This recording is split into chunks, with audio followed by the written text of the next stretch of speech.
nakikita rin ako dito, may mga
Bago sa papasimula tayo sa gawain ng Panginoon sa mga online, welcome po sa Father's House Christian Center by Awas Diyos. Masiglang na wiki, open the eyes of my heart. Isang pangalaman natin ng Panginoon, aawin na natin ang Diyos, purihin at pasalamatan ng Panginoon. Hallelujah! Open the eyes of my heart, Lord. Open the eyes of my heart. I want to see you. I want to see you. One more time. Open the eyes of my heart, Lord. Open the eyes of my heart. I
wraps himself in light, and darkness tries to hide, and trembles at his foes, trembles at his foes. How great is our God? How great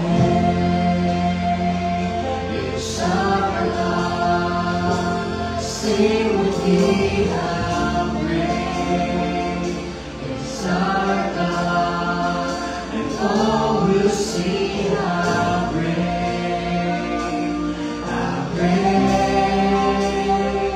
is our God.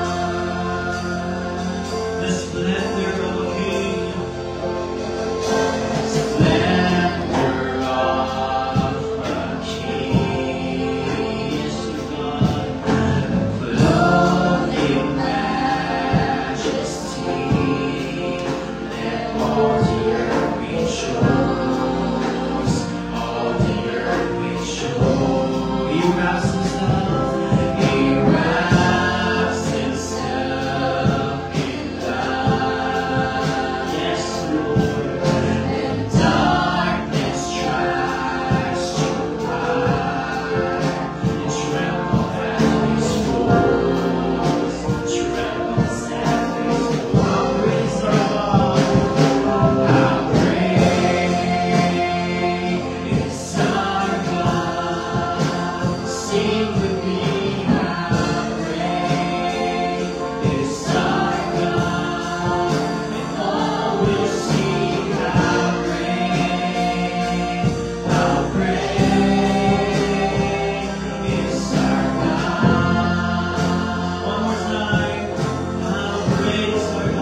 Sing with me how great is our God.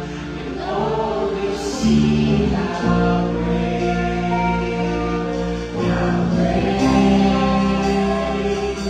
is our God. Mga natin Diyos, purihin ang Panginoon. Hallelujah! Praise God! Praise the Lord! Hallelujah! Purihin ang Diyos! Hallelujah! Salamat, Panginoon. Salamat po, Panginoon. Praise God. Para sa ating announcement, ating worship schedule, meron po tayong panalangin araw-araw. Open po ating church from 7 a.m. to 9 a.m. ng umaga.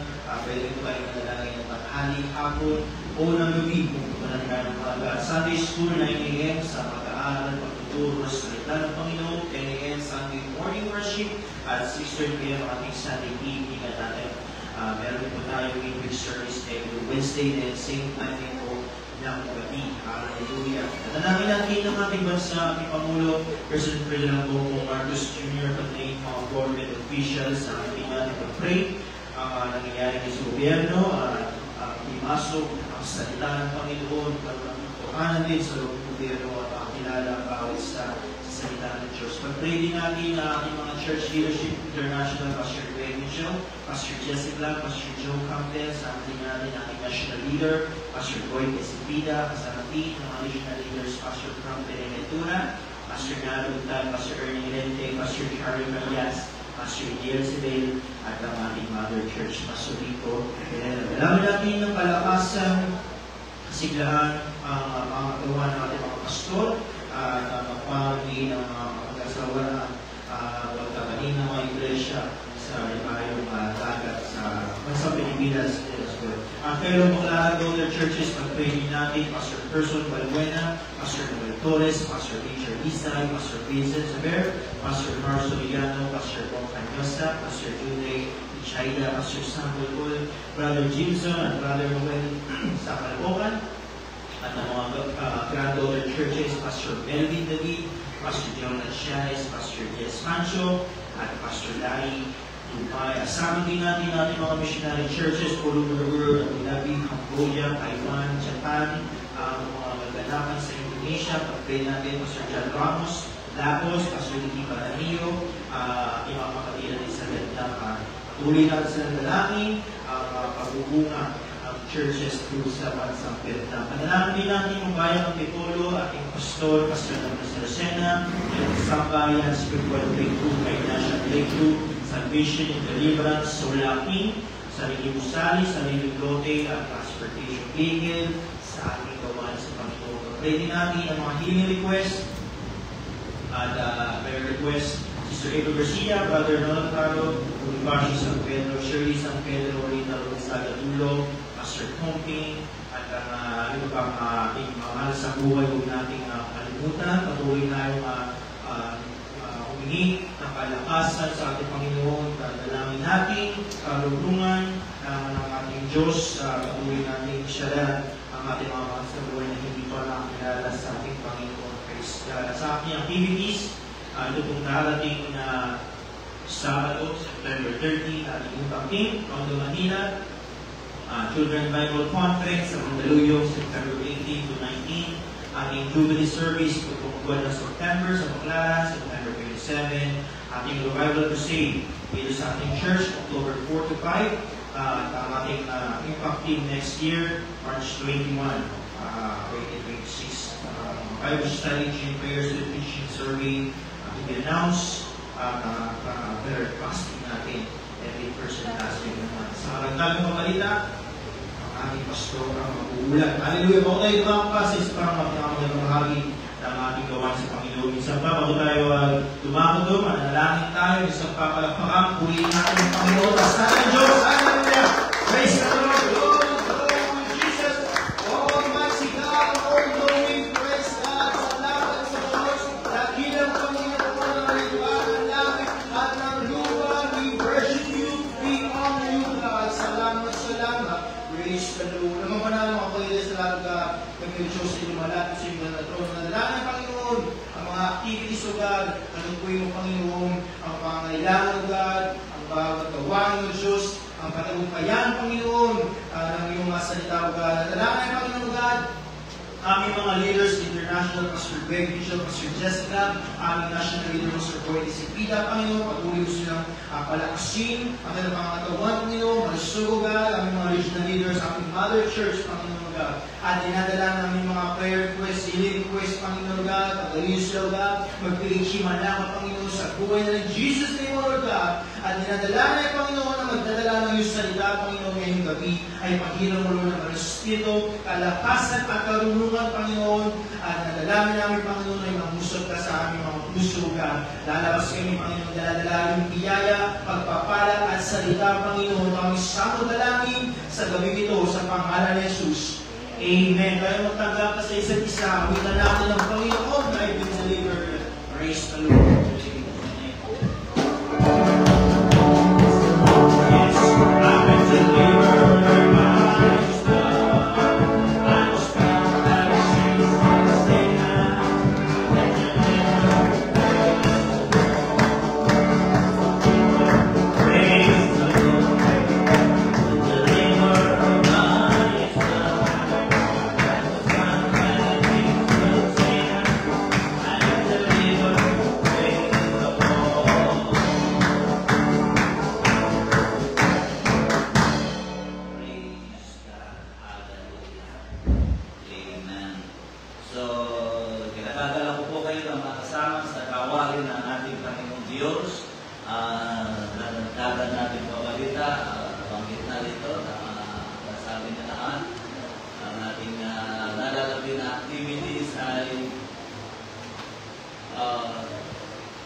Yung September 18 ay sa Mandaluyong yan, sa Mandaluyong Church.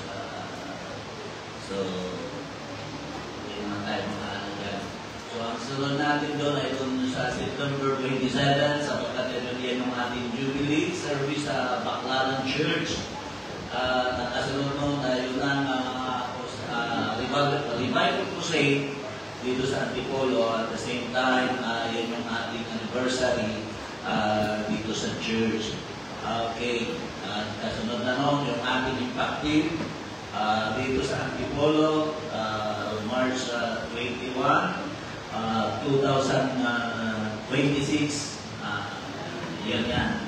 So, kahapon ay nagbigay na sila ng patikim. Patikim lang yun. Yung ginawa nila. At sabi ko nga kay Mama, pinanonood ko yung sabi ko, hindi hapak na mas malinis kaysa doon sa mga naunang buwan, naunang pagsasagawa natin ng mga concert na hallelujah. So, ibig sabihin lang, mas seryoso na ngayon ang mga kabataan. Praise God. So, ipanalangin natin sa Panginoon na huwag na silang masyak, kundi sila ay magpatuloy na ipagamit ang kanilang buhay sa Panginoon. Huwag lamang sana silang yun na nga, maging dahilan ng paglayo sa Panginoon. Alam niyo ba si Whitney Houston, dito po yan natuklasan sa church. Ang anak ko, kung nagkakamali baptist yan, at siya ay nabuhugay sa choir sa loob ng church. Kaya lang, hinayang siguro dahil siguro iniisip niya, sayang ang galing niya sa pag-awit. Kaya yun, ginagamit sa sanglibutan ang kanyang talento at yun ang dahilan. Ngayon ay alam ko na nagpakamatay, alam ko hindi namatay. Kundi nagpakamatay, hindi natin alam kung anong dahilan, kung anong problema niya. Saka hindi iwan ni Kiddo Posner, the bodyguard. Pag hindi nyo napanood yun, hindi nyo maintindihan yung aking joke. Okay, so sa ngayon ay lalakpa tayo sa isa pa sa gawain ng ating Panginoon na mapatigo ng pananalapi para sa gawain ng ating Panginoon sa aming mga bisita. Ay supuli pa unawa sa inyo.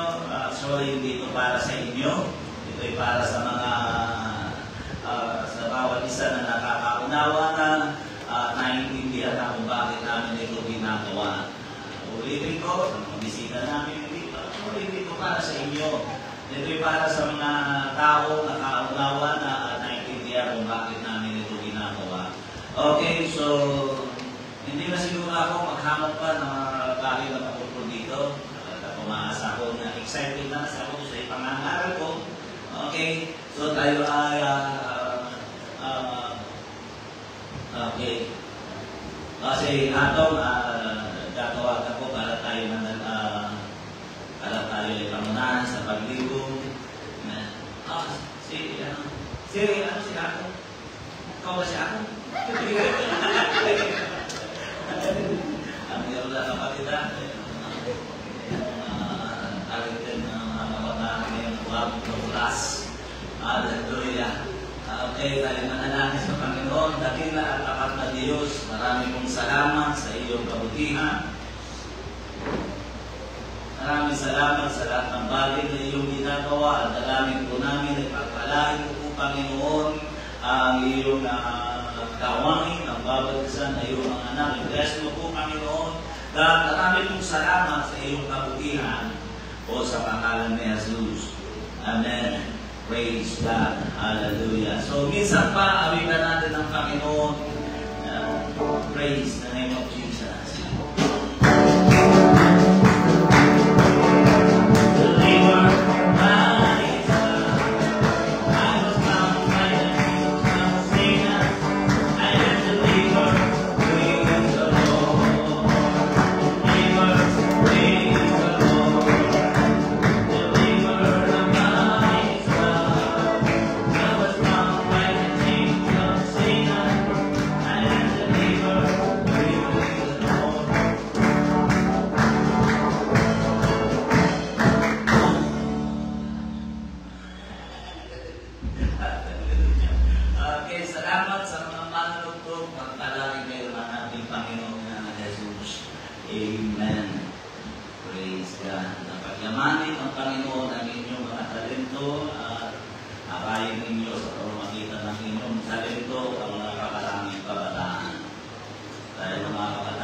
Nawibili sa sa pambuhuli.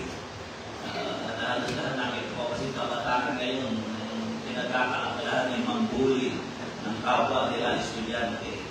Kaya marami nang nagiging epekto nito sa napakaraming kabataan. Okay. Kaninang umaga ay halos buong Pilipinas ay bumabati sa batang Pinay na tinaguriang tennis star o tennis superstar na si Alex Ayala ay sa kamunahang Pinay na nagkampiyon sa Mexico sa larangan ng tennis. Medyo nabubulol ako doon sa So, siya yung kamunahan. Dito nakaraan, siya yung kamunahan din na Pinay na nakapasok po sa US Open ng tennis, ng larong tennis. Siya rin yung mga tinaguriang na tinawag na kamit ng Grand Slam, yung mga tinalo niya yung mga number 1 na manlalaro ng ito nga tennis na ito. Pwede bang ipakita mo rito din? At makilala nila. Kaninang umaga na pag-gising ko kasi yun yung first time niya kasi magkaroon ng title na champion. Siya lamang po yung simula pa na napakadaming habang panahon na ay wala tayong manlalaro ng tennis. Siya lang po siya. Kaya ako po yun i-stay mo muna yan kasi meron akong gustong ipakita dyan. Lalo na ito. Nalaliwan yan, yung pinaka-trophy nila, nakasulat dyan yung pangalan. Yung pangalan niya. Di ba? Kasi naman pag nag-champion ka, nakasulat doon yung pangalan mo eh.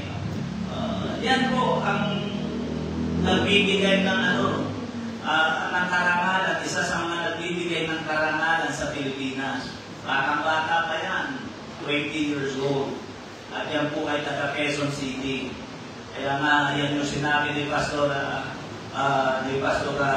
Rico nung Jubilee, na sabi niya na mayroong kilalang manlalaro ng tennis sa kanyang pagtira ng buwan, napaganda yung serve ng kalaban sa kanyang bola, nung kanyang hampasin ng bola pabalik, yung talaga napaka-imposibleng sambutin ng kalaban. At pagkatapos kung bigla siya gumano na, ikaw lang bumuka yung bibig niya, binigyan ng maklugan ng mga Pilipino na ibig sabihin daw na parang nagmura tao. Yan yung sinabi ni Pastor Rico. Siya yun. Nasabi ni Pastor Rico, tuwan-tuwa naman ng mga Pilipino. Kasi sabi naman nung iba kasi na, yes, Pilipino ka na. Dahil sa iyong kita. Sino doon nila ng Pilipino? Parang alam mo ka eh. So katulad nga sinabi ko, kanina umaga, halos buong Pilipinas ay bumabati sa batang-batang ito na Pinay. Superstar sa larangan ng tennis, si Alex Ayala. At dahil sa kanunahan, ito ang kanunahan Pinay na nagkampiyon sa Mexico sa larangan ng tennis. Ang pagkapanalo ni Alex Ayala ay hindi imposible sa dahilan ng kanyang pagsisikap at pagsasanay, kasama na rin ang abilidad at talento na kaloob ng Diyos. Pero ang pinakamabigat na laban ay hindi yung laban na ginagampanan niya. Tayo po rin ay isang dapat din makaranas ng pagtatagumpay. Dito sa daigdig na kinalalagyan natin, dapat po tayo ay pumasok din sa tinatawag na pagtatagumpay.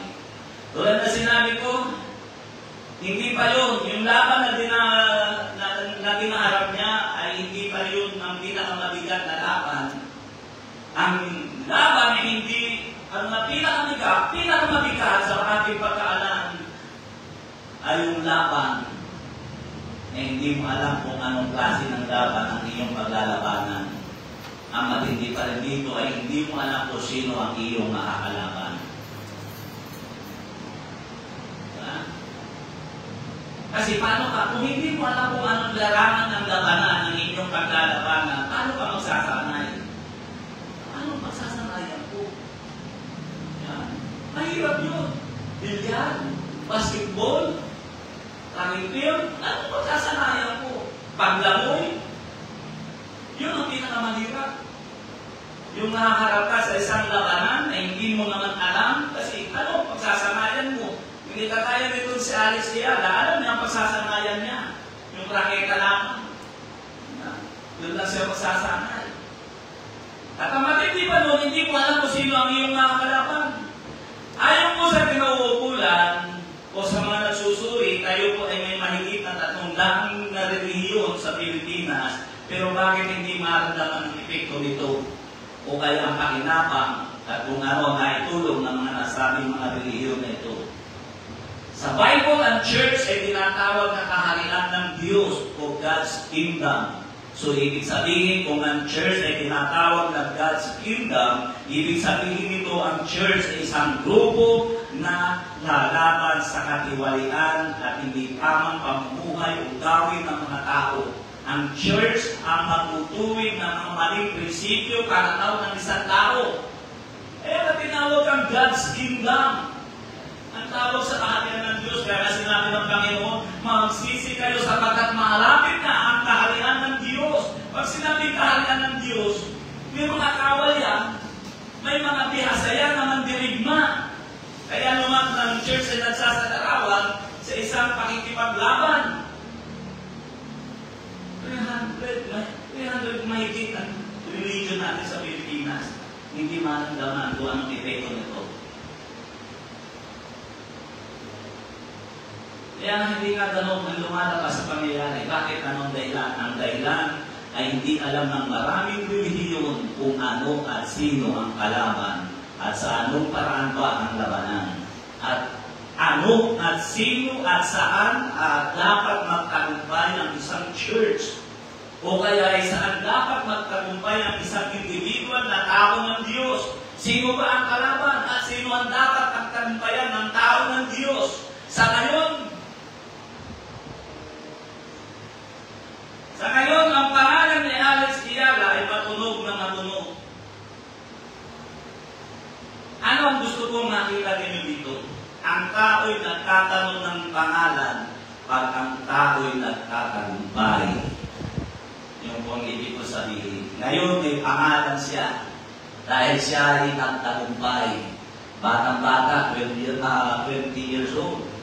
Nakalagay dyan yung pangalan niya.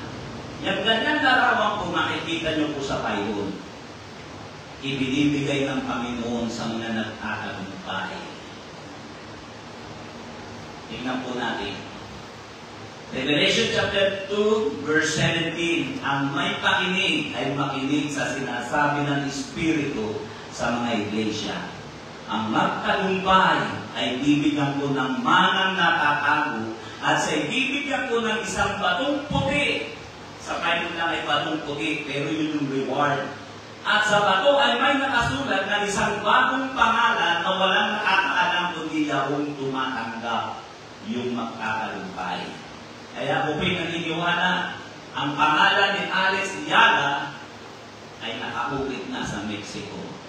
History na yun. Hindi yung mawawala.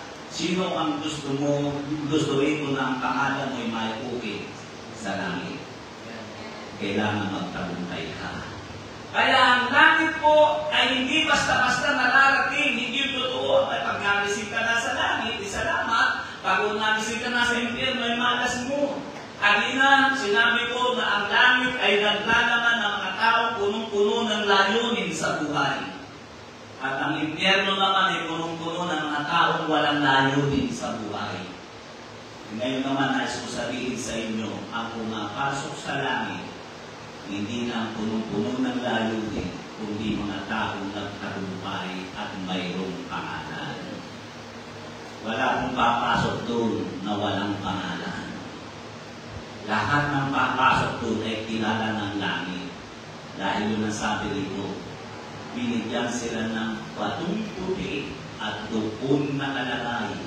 Yung itataas mo para sa Alex Ayala, nakataas na mo yung reward niya. At doon nakalagay yung pangalan mo na walang nakakaalam. Yun ang sabi dito kundi ang tumatanggap mo. Kaya sa Bible, makikita natin, katulad na sinabi ko, ilang beses ko sinasabi sa inyo, sa Bible, pag inuulit-ulit yung salita, ibig sabihin doon, pinagtitibay. Pag 3 beses mong inulit sa Bible, kaya sa Bible, may nakikita ang nakalagay doon, katotohanan. Inuulit na gano'n. Ito, hindi lang 3 beses, 9 beses. Una, itong teksto na binasa natin. Pangalawa, ito, Revelation chapter 2, verse 9.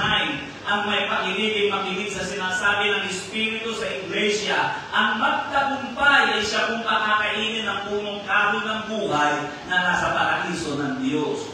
Revelation 2:11. Ang may pakinig ay makinig sa sinasabi ng Espiritu sa mga Iglesia. Ang magtagumpay ay hindi parurusahan ng ikalawang kamatayan. Revelation chapter 2, verse 26. At ang magtagumpay at tumupad ng aking mga gawa hanggang sa katapusan ay bibigyan ko ng kapamahalaan sa mga bansa. Revelation chapter 3, verse 5. Ang magtagumpay, ulit-ulit, ay darang ganoon ng mga pagpuputing damit at hindi ko papawin sa anumang paraan ang kanyang pangalan sa aklat ng buhay. Sabi ko sa iyo, nagkakaroon ng pangalan ng tao kapag siya nagtatagumpay. At ipahayag po ang kanyang pangalan sa harap ng ating Ama at sa harap ng kanyang mga anghel. Revelation chapter 3, verse 12. Ang magtagumpay ay gagawin kong halili sa templo ng aking Diyos at hindi na siya lalabas pa doon. At isusulat ko sa kanya ang pangalan ng aking Diyos at ang pangalan pangalan ng bayan ng aking Diyos, ang bagong Jerusalem na mananaog buhat sa langit mula sa aking Diyos at ang aking sariling pangalan. Revelation chapter 3 verse 21, ang magtagumpay ay aking pagkataguban kung kasama ko sa luklukan, gaya ko naman ang magtagumpay ay kung kasama ng aking Ama sa kanyang luklukan. Revelation 6:2. At tumingin ako at narito ang isang kabayong maputi at yung nakasakay dito ay may isang pusok at binigyan siya ng isang putong at siya lumaong nagtatagumpay upang magtagumpay. Revelation 21:7, ang magtagumpay ay magmamana ng mga bagay na ito. Ako'y magiging Diyos niya at siya'y magiging anak ko.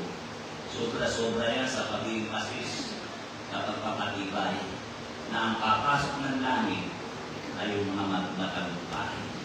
Yung nagkaroon ng pangalan dito. Kasi nga hindi ka magkakaroon ng pangalan kung hindi ka magtatagumpay. Ngayon ay sumangusap sa title na What is the real fight and who is the enemy? Ano ang tunay na labanan o nalaban at sino ang kalaban? Ang tanong nga, paano ka magtatagumpay kung hindi mo alam kung anong klase ng labanan ang paglalabanan at sino ang kalaban? Ano ka magtatagumpay? Anong pagsasali ang gagawin mo kung hindi mo alam kung anong klase ng labanan? O larong tiko ba ka? Chinese garter? O makakalaban mo si Bata Reyes? Anong magtatabanan? Kaya una-una is kung bigyan ng pansin ang magtagumpay laban sa kasalanan. Ang pinakamabigat at pinakamahirap talunin o ibuko ay hindi si Bata Reyes, hindi si Maria Sharapova, ang kinilalang world champion sa larangan ng laro ng tennis. Ang pinakamabigat at pinakamahirap talunin o ibuko ay ang kasalanan. Sino po ang nagtagumpay na sa kasalanan? 2 Corinthians chapter 2 verse 11, upang huwag kaming malamangan ni Satanas sapagkat kami ay hindi hangal sa kanyang mga lalaki. Kaya dapat kilala mo na kung anong uri ng labanan at kung sino ang kalaban mo. Ephesians chapter 6 verse 12, aklat ng Episode chapter 6 verse 12, sapagkat ang ating pakikibaka ay hindi laban sa laman at sa dugo, kundi laban sa mga pamunuan, laban sa mga kapangyarihan, laban sa mga namamahala ng kadiliman nito sa sanglibutan, laban sa mga ukol sa espiritu ng kasamaan at sa mga dakong kakataasan. Hindi daw sa laman at dugo ang ating pakikipagbaka. Madaling salita, spiritual pakikipagbaka natin. Ang pagkikipaglaban sa kaaway o kay Satanas ay hindi sa pamamaraan na kailangan maging invisible ka rin dahil si Satanas ay invisible. Paano mo siya matatalo kung hindi ka magiging invisible? Diba? Kaya nga pag naging invisible ka na, sasabihin mo ba kay Satanas, kayo, patas na tayo. Patas na ang laban at magkakagis na tayo ng lakas? Hindi ganun. Ang laban, ang pag-atake sa kaaway ay sa pamamagitan ng pag-overcome mo sa kasalanan. Yun ang labanan. Pag napagtagumpayan mo ang manguli ng pagkakasala, hindi mo lang nakikita palimot ng pasa at bukol at putok ang mukha ni Satanas dahil ganoon ang pagkikipaglaban sa kaaway. Hindi kailangan hanapin mo siya. Ano yung demonyo na yan? Invisible ka na, kaya nakakalaman ka, hindi gano'n. Merong pelikula na lumabas na sinabi, pinagdidahan ni Ramon Revillas ninyo, yung lumabang ka Satanas. Yung makikita mo itong talagang demonyo. Pero sa totoo lang, si Satanas, hindi mo siya makikita ng katulad na pinapakita ng mga direktor ng pelikula. Pag nakita mo si Satanas, makikita mo siya na napakaganda ng babae. Napaka-sexy. Walang sinabi si Liza Soberano. Kasi kung makikita mo na may sungay, na hindi siya mananalo sa iyo. Ano yung ibig ko sabihin? Kung makikita mo siya na napakagwapo, talaga naman parang pinaghalong John Lloyd Cruz at Daniel Padilla. Ganun ang itsura. Hindi siya lalakad sa iyo na may buntot at tatawa-tawa. Hindi ganun. Lalapit siya sa iyo na napakaamo, napakabait kung titingnan.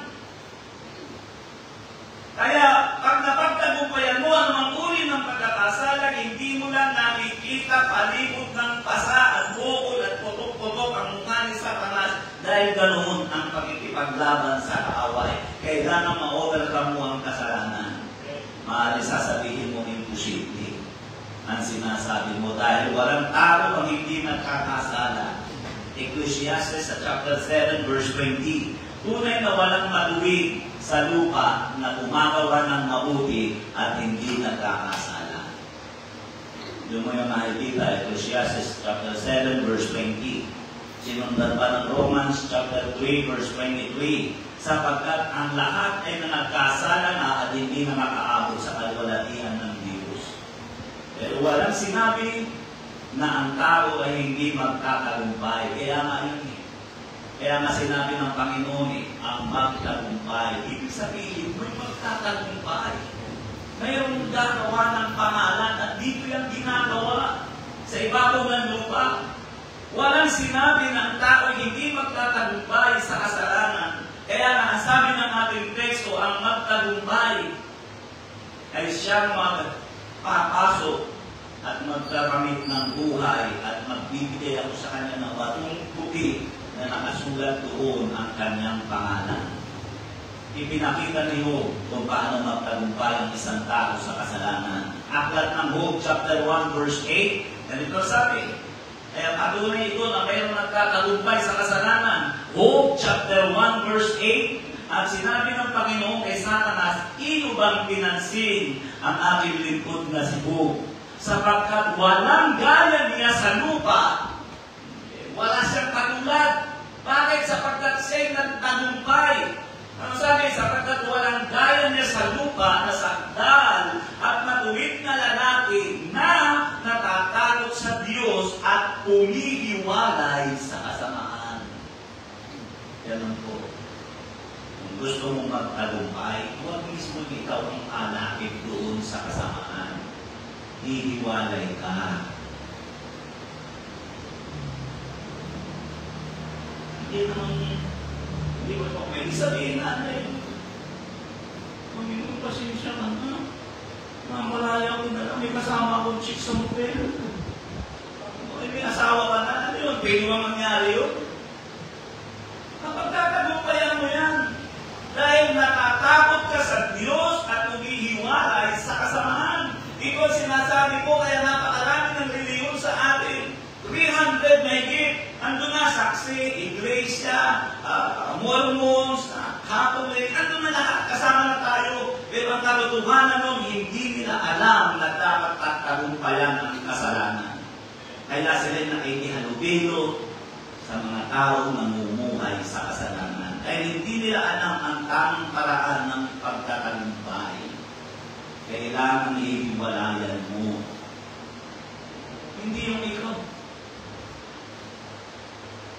Sabi nga ni Iba Eugenio, O Dokso, layuan mo ako. Di ba? Hindi tama yun. Ang dapat, lalayo ako. Dahil hindi ka lalayuan ng Dokso. Digmaan nga eh. Labanan eh. Ikaw ang lalayo. Aklat ng Job, chapter 2, verse 3, napansin mo ba lingkod ko si Job? Tapos ni Yahweh, wala siyang katulad sa daigdig. Mabuti siyang tao, sumasamba sa akin at umiiwas sa masasamang gawain. Hindi mo po akong pinsalain siya kahit walang sapat na dahilan, subalit na natili pa rin siyang tapat sa akin, sabi ng Panginoon. Yun ang paraan para mauugat mo ang kasalanan. Yan ang ginagawa. halip na labanan mo para may mga tao agad magkasala, yung ginagawa mo, lalo mo ba pinagkakasala? Nagiging istorya ko, bibili ka ng dami sa Shopee na napakalingin, yung nakalitaw na yung ano, dito, yung naman wala namang ililitaw, pero gusto suot yung nakalitaw dito yung ano, tapos hanggang dito na kasi nakalabas yung puso na parang yung kwelas. Di ba? Paano ito pwede maglaban sa kasalanan? Kung ikaw ba nagpupuno? Pangalawa, nais kong bigyan natin ng pansin ang magtagumpay na hindi mahahawa sa sanlibutan. Doon po tayo tinawag. At yan ang hindi alam ng mahigit 300 milyon. Napakaraming mga reliyon sa panahon natin, pero sasabihin ko ng diretsahan, karamihan ay mga compromising. Kung anong style ng sanlibutan, yung din ang style nila. Hindi mo malaman kung sino ang campaign at kung sino ang tupa. Ang reliyosong tao, pag nakakasama, ang tupa ay sumisimbolo minsan sa religion. Ang tupa, pag nakasama sa kambing, ang sabi na rin ng kambing, o ng tupa, iisa ang tunog. Ang ano kasi ng tupa, hindi mamihingi, ganun.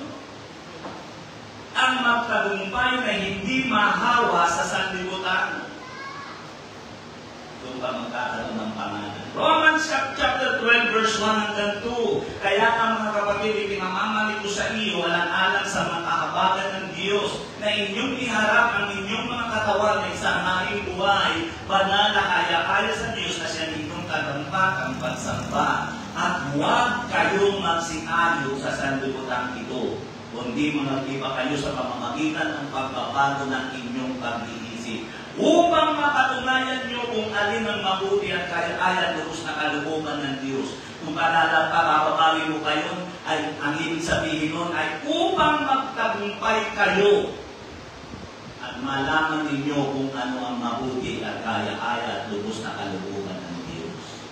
Ang magtagumpay na hindi mahawa sa sanlibutan. Katulad na sinabi ko nung kahapon, kung araw ng kabataan ninyo. Ano sinabi ko? Ang mga kabataan ngayon, wala nang panindigan. Kung anong estilo ng sanlibutan, yung din ang estilo nila. Mga reliyosong tao na nagsasabi sila yung mga Kristiyano, pero makikita mo kung anong estilo ng sanlibutan. Yan. Ang suot ng sanlibutan, bagong-bagong pantalon, kulit dito. Hindi nyo parang dito kita na yung panty.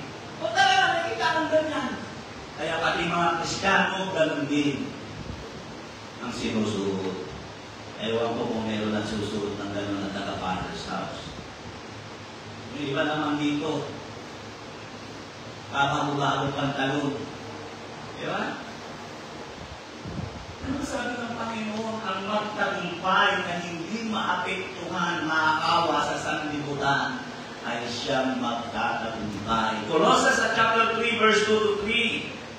Ano sabi dito? Tinadak ninyo ang inyong pag-iisip sa mga bagay na nangasa itaas, huwag sa mga bagay na nangasa ibabaw ng lupa. Sapagkat kayo nangamatay na at ang inyong buhay ay natatalong kasama ni Kristo sa Diyos. Huwag daw natin ilagak ang ating isipan sa takbunan sa libutan, sa mga bagay na nasa ibaba.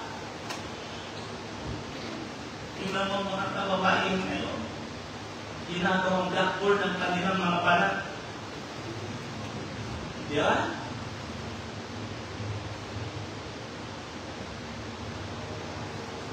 Yan ang ibig sabihin mo.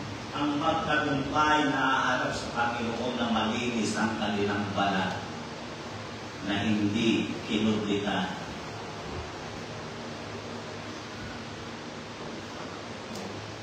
Leviticus chapter 11 verse 44, sapagkat ako ang Panginoon ninyong Diyos, magpakabanal na kayo at kayo magiging mga banal.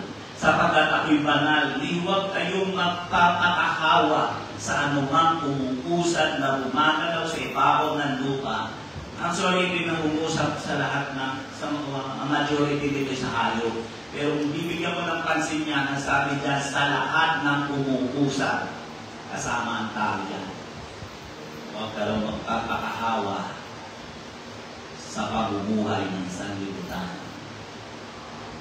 May mga tao kaya hindi makapaglingkod sa Panginoon, kaya walang layunin ang buhay, dahil hindi na maiwasang maawa sa mga kasamahan sa trabaho. Ang magtagumpay, ang sabi ng Panginoon. Hebrews chapter 12 verse 15, napakaingatan na baka ang sino na hindi makaabot sa biyaya ng Diyos, baka kayo'y bagabagin ng anumang ugat ng kapatitan na sumisibol at dahil dito'y mahawa ang marami. Yan ang pagkikipagbakan natin. Iiwasan natin na tayo'y mahawa sa sistema ng sanlibutan. Sa pamumuhay ng sanlibutan. Hindi pa na, ang dami ngayon. Bukang bibigay, hallelujah, praise the Lord. Pero pag nakita mo, pag nakalubino ng sanlibutan, hindi mo na makilala. Amen? Hindi mo na makilala. Kung siya ba'y Kristiyano o hindi, dahil kung ano yung lumalabas sa bibig ng mga taga-sanlibutan, hindi na lumalabas sa kanilang bibig.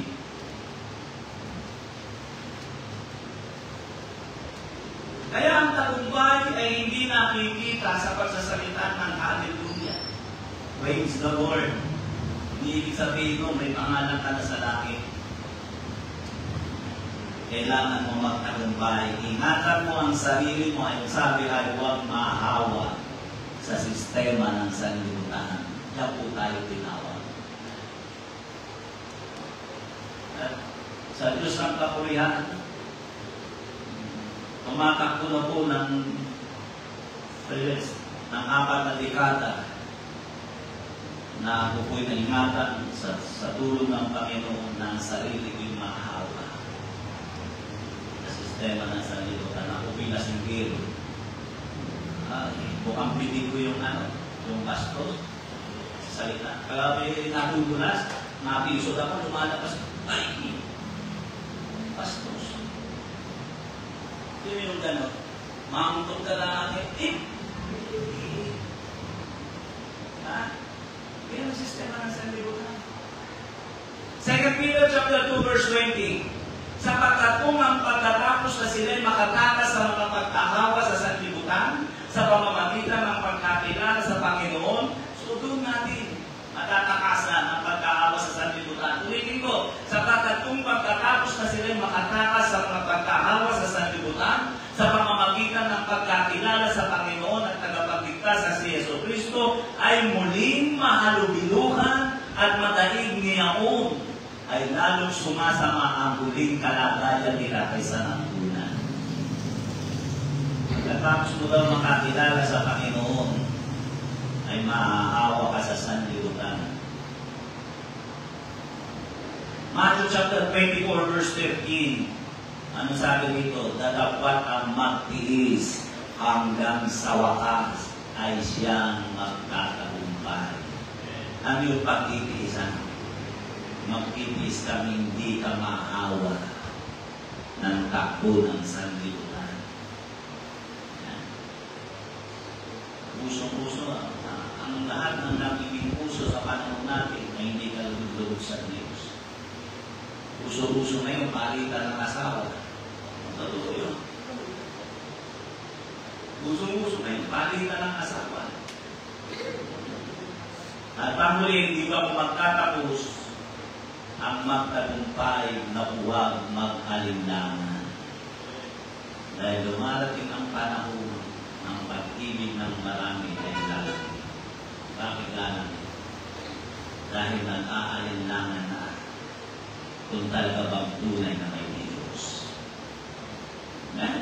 Yan ang mga bang. Diyan tayo tinawag. Kailangan mapagtagumpayan mo yan. Kung paano si Allen nagkaroon ng pangalan kinilala sa buong daigdig. Isang batang Pinay na taga Quezon City. Ngayon ay kilala sa buong panig ng mundo. Lahat ng bansa nakatunggalin niya sa larangan ng tennis. At ngayon nag-champion siya. Sarap siguro magpakaranda na gano'n. Wala ng tao nagbibilang sa iyo. Alex! Bibigyan naman kami mga sundelo, autograph. Tapos magmumodel ka pa. Meron pa akong napasa na nag-opera siya ng $40 million ng Louis Vuitton. Sa endorsement na lang, panama ka na. Dahil kasi may pangalan ka. Ulitin ko, hindi ka magkakaroon ng pangalan kung wala ang pagtatagumpayan. Kaya magtagumpay na huwag mag-alilangan. Matthew 24:12. At dahil sa pagsagana ng katampalasanan, ang pag-ibig ng marami ay lalamig. Ang sabi ni Pablo, ito ang sabi ni Pablo, pagkaalinlanganan ng tao ang mabuting aral ng Panginoon. Ano ba yun? Ang aral na ito, katulad ng pinapangaral ko ito, kakalikuran niya ng tao dahil mag-aalinlangan sila. So, nakapakasakit mo naman. Ayun tayo, ano kung ayaw natin mahawa tayo sa salimutan siya, tayo titira sa Mars. Punta tayo sa Buwan. Sila Pedro ko, naiwasan nila yung nagtagumpay sila, pero hindi nila iniwan ang sanlibutan. Nandito pa rin sila. Kaya sabi nga ng Panginoon sa pananalangin niya, hindi ko sinabing alisin mo niyo siya sa sanlibutan. Ang sabi ko lang, Ama, ingatan niyo sila sa sanlibutan. Yan yung panalangin ng Panginoon na tayo'y huwag maawa.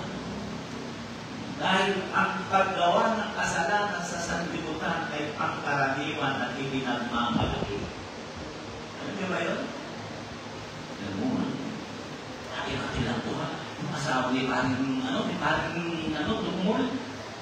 Tandaan nila sa kamay ko. Pinagmamalaki pa niya. Saan yung babae niya? Ikaw na talaga. Dahil nasilipan ko na sa pamilya. Kasi nakakaano. Kasi ganyan kami noon. Nung pamataan namin, pagkagpinturan namin, ganyan. Nasilipan ko niya. Hindi naman lumataan na, no? Ang sabi ni Pablo, pag-aalinlanganan ng tao mabuting aral ng Panginoon sa 2 Timothy chapter 4, verse 3-4. Sapagkat darating ang panahon na hindi nila titiisin ang magaling na aral, kundi ang pagkakaroon nila ng kapinan-kaina, magsisipagbuntong sila sa kanilang sarili ng magurong ayon sa kanilang sariling masasamang kita at iiwagin sa katotohanan ang kanilang kaina at ibabaling sa mga kanta. Hindi sila naniniwala sa ganito. Mas pinaniniwalaan nila yung huwag kang magwawalis, yun yung kakain. Na bahay mo kapag lagi sa lalabas ng swerte. Sino nakaka-relate mo? Sino nakaka-relate naman sa mga lula natin? Huwag kayong magwawalis ng gabi. Lalabas ng swerte. Huwag kayong maliligo pag may patay. Mumultuhin kayo. Kailangan maggabi o umot kayo. Kami nung ginagawa namin, nung bata pa kami, nag-uumot kami ng pula. Para daw hindi lumapit yung lula namin. Pag namatay, di ba? Yan ang tatang-isip pero pinaniniwalaan ng tao. Kasi nga, magkaalinlangan sila sa salita ng Diyos. Dahil una, nakahayag ang gawain ng sanlibutan. Sa pangbagay, pagkatagumpay sa pag-alinlangan sa pagbabalik ng Panginoon. Aklat ng Jude o aklat ng Judas sa chapter 1 verse 18. Hindi po ito si Judas na nagkanulo kay Jesus na sabihin nyo, ay, saan ba hilo na? May aklat pala yun. Hindi yan yung Judas na nagkanulo kay Jesus. Yan yung si Jude na ayon sa mga Bible school at kapatid ni Jesus sa laman. Kaya si Maria hindi na naging birhen. Marami siyang kapatid kay Maria. Kapatid niya sa ina, sa laman. Yan ang sabi ng mga eskola. Kapatid ni Jesus yan. At ito ang sinabi niya. Jude chapter 1 verse 18, kung paano sinasabi ko sa inyo, magkakaroon ng mga manunuya sa huling panahon na magsisilakat ayon sa kanilang masamang kita. Magkakaroon ka ng manunuya. Panginoong papalik. 9 years old pa lang ako, narinig ko na yan. Ngayon, 10 na ang apo ko, wala pang bumabalik. Diba? Yun na nakarinig ng gano'n. Mga manunuya. Yung sabi rito, darating na magsisilabas ang mga manunuya sa huling panahon. 2 Peter chapter 3, verse 3 to 4. 2 Peter 3, verse 3 to 4.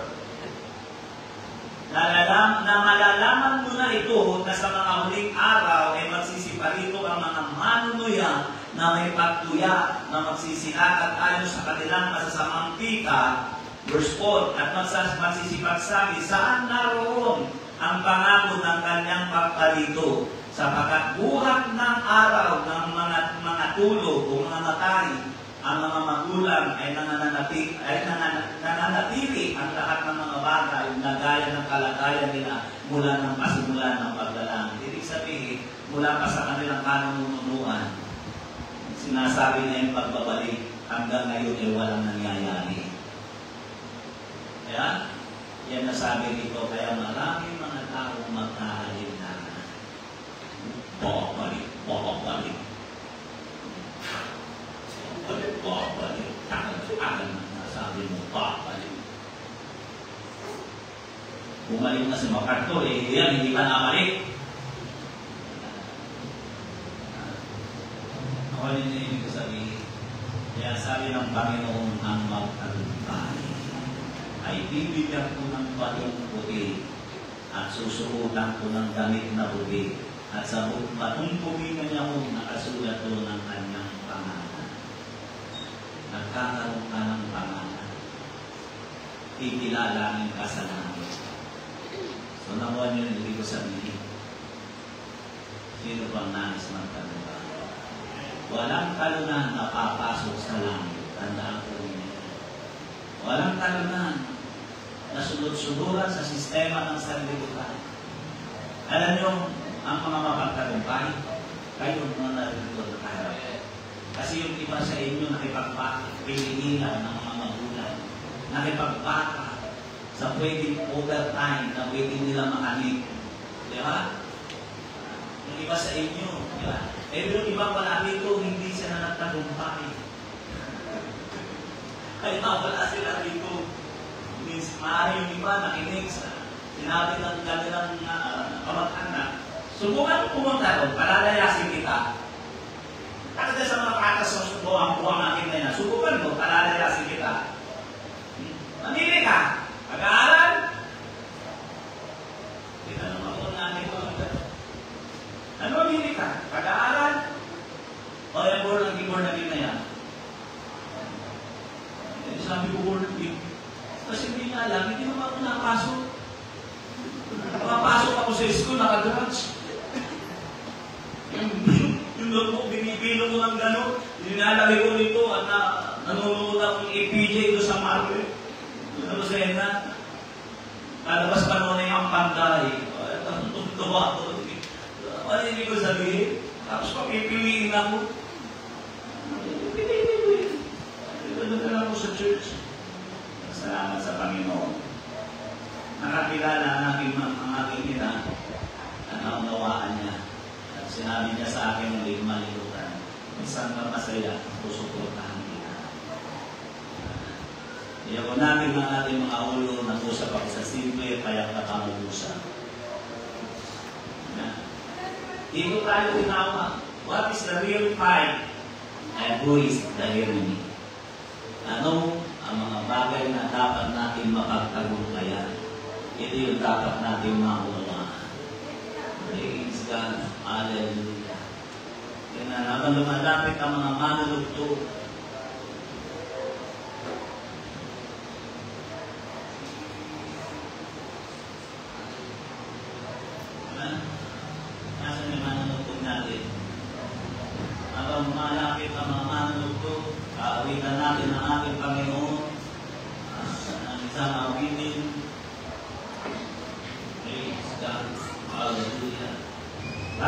kayo tumayo.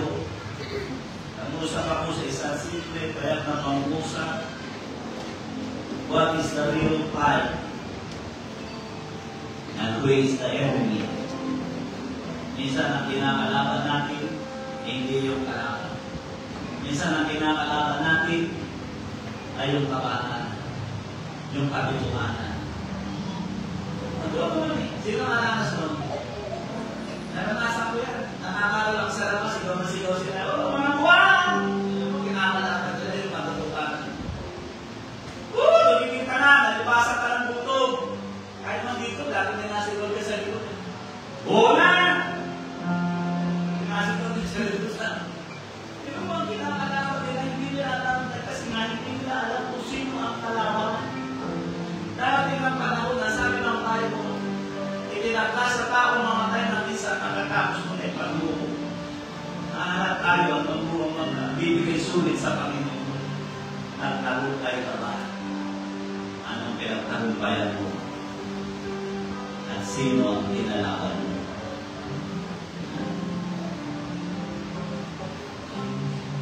Nakita natin ang Panginoon.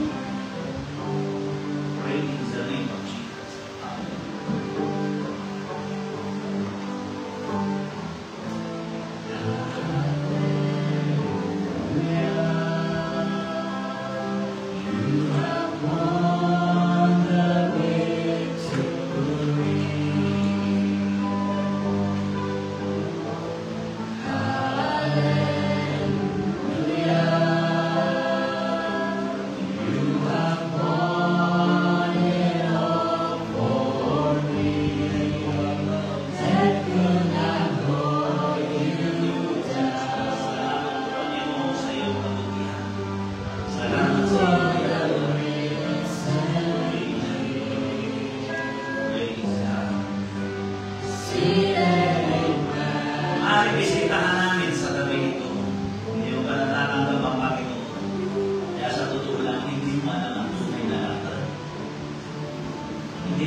Tayo po'y naaharap sa tinatawag na spiritual battle. Ang kalaban natin ay ang sanlibutan, ang masamang pamumuhay ng sanlibutan, ang masamang prinsipyo ng sanlibutan, ang masamang pagkaunawa ng sanlibutan. Yan ang tunay na kalaban natin. Napakarami ng relihiyon. Hindi nila alam kung sino ang kalaban. Hindi nila alam kung ano ang dapat pagtagumpayan ng mga taong tumatawag sa pangalan ng Panginoon. Hindi nila alam. Kaya rin nakisabi ko, kahalugino sila ng sanlibutan. Hindi sila namin kilala. Kaya sa oras nito, hindi mo pa tinatanggap ang Panginoon. Hindi mo kakilala si Jesus. Kaya hindi mo kakilala si Jesus. Dahil kung kilala mo siya, alam mo na kung sino ang kalaban. Kaya sa oras na ito, naalawin kita ng isang panalangin yung pagtanggap sa Panginoon. First time mo lang napunta rito, pili ka mamaanyayaan. Ang tatanggapin mo hindi isang samahan mo siya sa panalangin. Ang tatanggapin mo ay hindi isang reliyon. Ang tatanggapin mo ay ang aming Panginoong Jesus na nawalupay sa ibabaw ng krus. Habang meron marunong panig sa aming Panginoon, Pilinos ka, samahan mo siya. Sa nasa online, hindi mo pa nakikilala ang Panginoon, bilang Panginoon, tagapagligtas ng iyong buhay. Yan ang kailan. Hanggang hindi mo napagkatagumpayan ang sistema ng sanlibutan, ang tukso, ang pang-akit. Ang sanlibutan ay nang-aakit. At maraming mga Kristiyano na ang tumalikod sa Panginoon dahil naakit sila sa tukso ng sanlibutan. At ikaw yan, hindi mo ba nakakakilala sa Panginoon? Namumuhay ka sa sistema ng sanlibutan. Hindi dapat nadatang ka ng Panginoon sa Kanya. Ang mga taong hindi hiwalay sa sistema ng sanlibutan, diretsahan ko sasabihin, talunan. magulo ang buhay. Yun ang katotohanan niya. Kaya dapat mong tanggapin ang Panginoon upang magawa mong pagtagumpayan. Ano sabi kanina nung binasa natin sa aklat ng Pedro, na iwasan natin ang pagkahawa dahil sa Panginoon. Ito ang paraan para maiwasan natin, mapagtagumpayan natin ang mga bagay na pwedeng sumira ng ating pamilya, ng ating mga anak, ng relasyon, ng mag-asawahan, at hindi lang sa relasyon ng mag-asawahan, kundi ang sisirain ng ito ay ang ating sariling buhay. May iwasan mo yan, mapagtatagumpayan mo yan kung kasama mo si Jesus. Kaya kailangan mong tanggapin si Jesus. Kaya kung ikaw yan, nananalangin ang mga pagkakala para sa iyo. Sundan mo panalangin ito, Panginoon, inaamin ko po. Ako'y alipin ng sanlibutan, alipin ng kasalanan, walang bakas para mapagtagumpayan ko ang sanlibutan na pinag-aalian ng kasalanan. So, balit sa oras na ito, nagpasya ako na ikaw ay aking tanggapin bilang aking Panginoon at tagapagligtas ng aking buhay. Kaya dahil dito, malaya ko binubuksan ang aking puso, inaalayan kitang pumasok at maghari sa aking buhay. Isulat mo rin ang aking pangalan sa aklat ng buhay upang sa iyo mo rin pagkabalik ay makasama mo ang doon sa buhay na walang. Maraming salamat, Panginoon, sa kapatawaran sa pangalan ni Jesus. Amen. Praise God. Sa gabi ito, sa aking mga kaharap, kailangan mo appreciation ng Panginoon. Pag-usap ka sa Panginoon, hindi pa tapos. Hanggang hindi pa dumarating ang Panginoon, hindi pa para. At minsan, aminin natin lang sa hindi, minsan may pagkakataon na lakalo tayo. Kaya kailangan natin ang Panginoon, ang kalakasan na nagmumula sa ating Panginoon. Kung saan hindi tayo dumating sa ating Panginoon Jesus. Hingi tayo ng kalakasan na nagmumula sa ating Panginoon. Yes, Lord, ang God, hallelujah. Oh!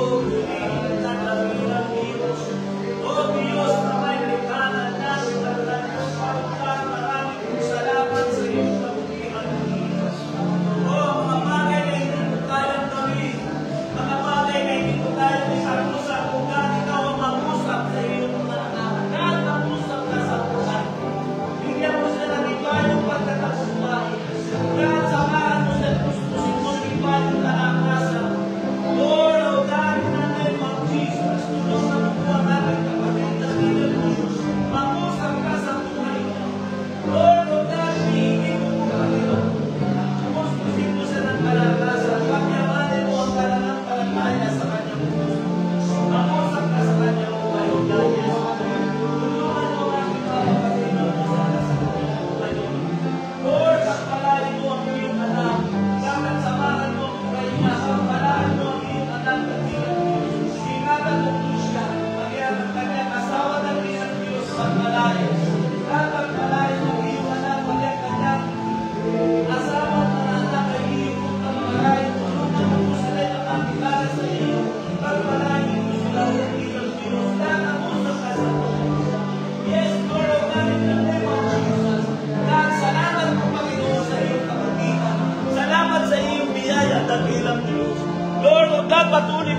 saysay ng church kung ang church ay alunan. Ang sabi ng Matthew chapter 16 verse 18 or 19, ang pintuan ng Hades ay hindi magtatagumpay sa ating iglesia. Yan ang sabi ng Panginoon, kaya ang church ay dapat nagtatagumpay. Walang saysay. Bakit pa nagkaroon ng church? Kung ang church naman ay sumasaludo at lumuluhog sa sanlibutan, sa kasalanan. God bless you po sa inyong lahat. Pagpalari kayo naman.